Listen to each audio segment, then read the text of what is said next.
Hello అందరికీ welcome to Ayesha's వంటలు. ఇవాల్టి వీడియో నాకు చాలా ఇష్టమైన కొత్తిమీర టొమాటో పచ్చడి. వేడి వేడి అన్నంలోకి కొద్దిగా నెయ్యి వేసుకుని ఈ పచ్చడితో తిన్నారంటే ఇంకా వేరే ఏమి గుర్తుకు రావు, అంత రుచిగా ఉంటుంది. మరి అది ఎలా చేయాలో చూపిస్తాను.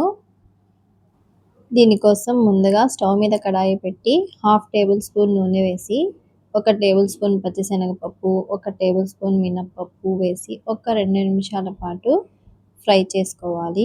తర్వాత 1/2 టేబుల్ స్పూన్ జీలకర్ర, 1 టేబుల్ స్పూన్ ధనియాలు, కొద్దిగా మెంతులు వేసి మీరు తినే కారాన్ని బట్టి ఎండుమిర్చి ఇంకా పచ్చిమిర్చి 2 వేసుకోవాలి. వీటిని ఒక 2 నిమిషాల పాటు బాగా ఫ్రై చేసి మిక్సీ జార్లోకి తీసి చల్లారనివ్వాలి.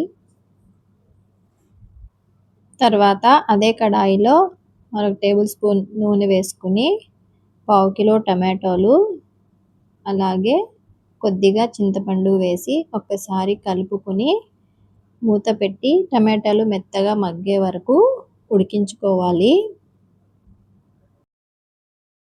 ఇప్పుడు ఒక కట్ట కొత్తిమీరను శుభ్రంగా కడిగి కొంచెం సన్నగా తరిగి ఈ టమాటోల్లో వేసుకోవాలి. దీన్ని ఒకసారి బాగా కలిపి మూత పెట్టి మరొక 5 నిమిషాల పాటు ఉడికించుకోవాలి.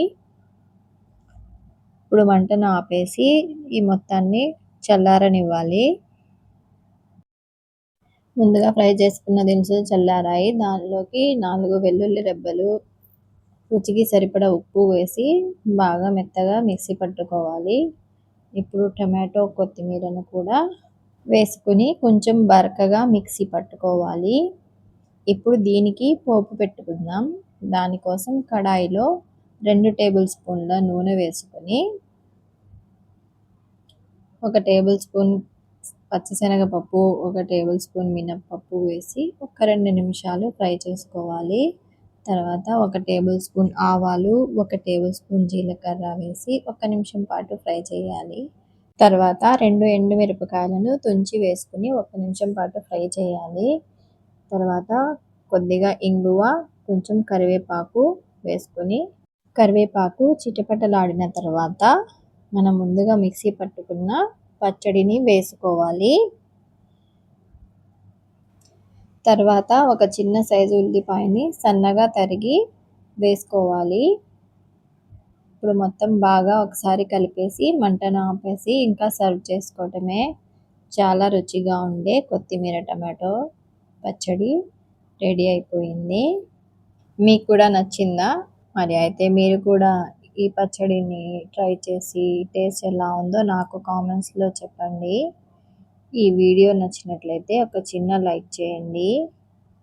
ఇలాంటి మరిన్ని మంచి మంచి రెసిపీస్ కోసం మన ఛానల్ని సబ్స్క్రైబ్ చేసుకోండి.